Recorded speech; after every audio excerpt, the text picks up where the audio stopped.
صدري قرآن املأ قلبي قرآن واسق حياتي قرآن رحمن يا رحمن ساعدني يا رحمن اشرح صدري قرآن.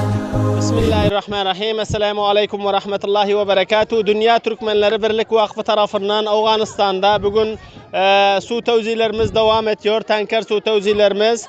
Bugün hem elhamdülillah Türkmenistanlı kardeşlerimizden bir tanker su ve 100 tane çörek böğürde bu qaryada tevzi ediyoruz. Şu hazır has bir su qiyinchilikçaya geldik. Xanaka ulusallığına bağlı, Xanaka ilçesine bağlı bir köye oba.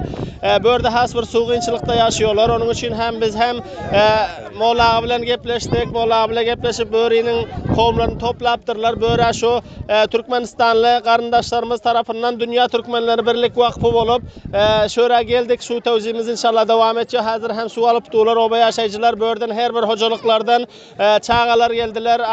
Adamlar ağalarımız gelip tuğlar su alıp tuğlar. Türkmenistanlı kardeşlerimizden her birekleri aysak hoşluk ediyorlar. Teşekkürlük ediyorlar. Atavatanımız Türkmenistan hemişe şöyle yardım etsinler. Atavatanımız Türkmenistan'la Türkmen doğanlarımız diyorlar. Hatta bir yerde su içme suları has bir qiyinchilikda yaşıyor. Afganistan Türkmenleri yaşadık bir obalarda. Şu bir vaqtda Türkmenistan'dan gelip qalan joylarında qalan şu serhatdan bari ötenler şöhrlerde qalıp yani yine hem şol ata vatanımıza barars deyin niyette şöhrde etraf obalarda qalıp şehre yakın oturman etraf obalarda oturup şöhrde su yok joylarda yaşa qalan Türkmen doğanlarımız yatlaptır bir tanker su ve 100 tane çörek bir yerde bir garip çağalara ulaştırın dediler. Avvala aytıp diyeceğiniz ve ondan sonra şu Türkmen doğanlarımıza bir dua etsek. Xudavand buların kısmına, mallarına, evlatlarına, ticaretlerine Allah her yerde olsun nigaban olsun. Billerim inşallah duada yatlar. Kaç aile yaşıyor bu obada?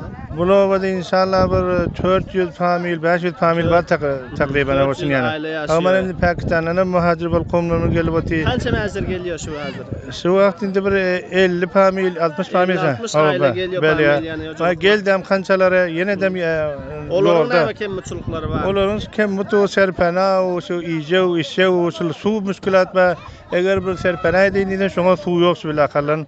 Bir taharet edere su yok. Anasıl siz bir vesile bol getirseniz Allah size kamyab etsin, sürkroy etsin. Teşekkür. Şu Türkmenistanlı kardeşlerimize bir dua edip verin.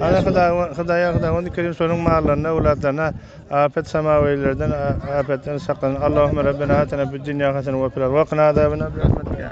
İnşallah biz hemkar oluruz. Hemişe. Teşekkürler. Bu vesile olsunuz Xanabat.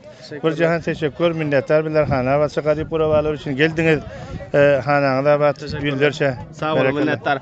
Hava izləyicilər, biz hem hazır blogda has bir su qiyinçiliklarını izliyoruz, soruyoruz. Onun için hem qiyinçilik joylara varıyoruz, geliyoruz.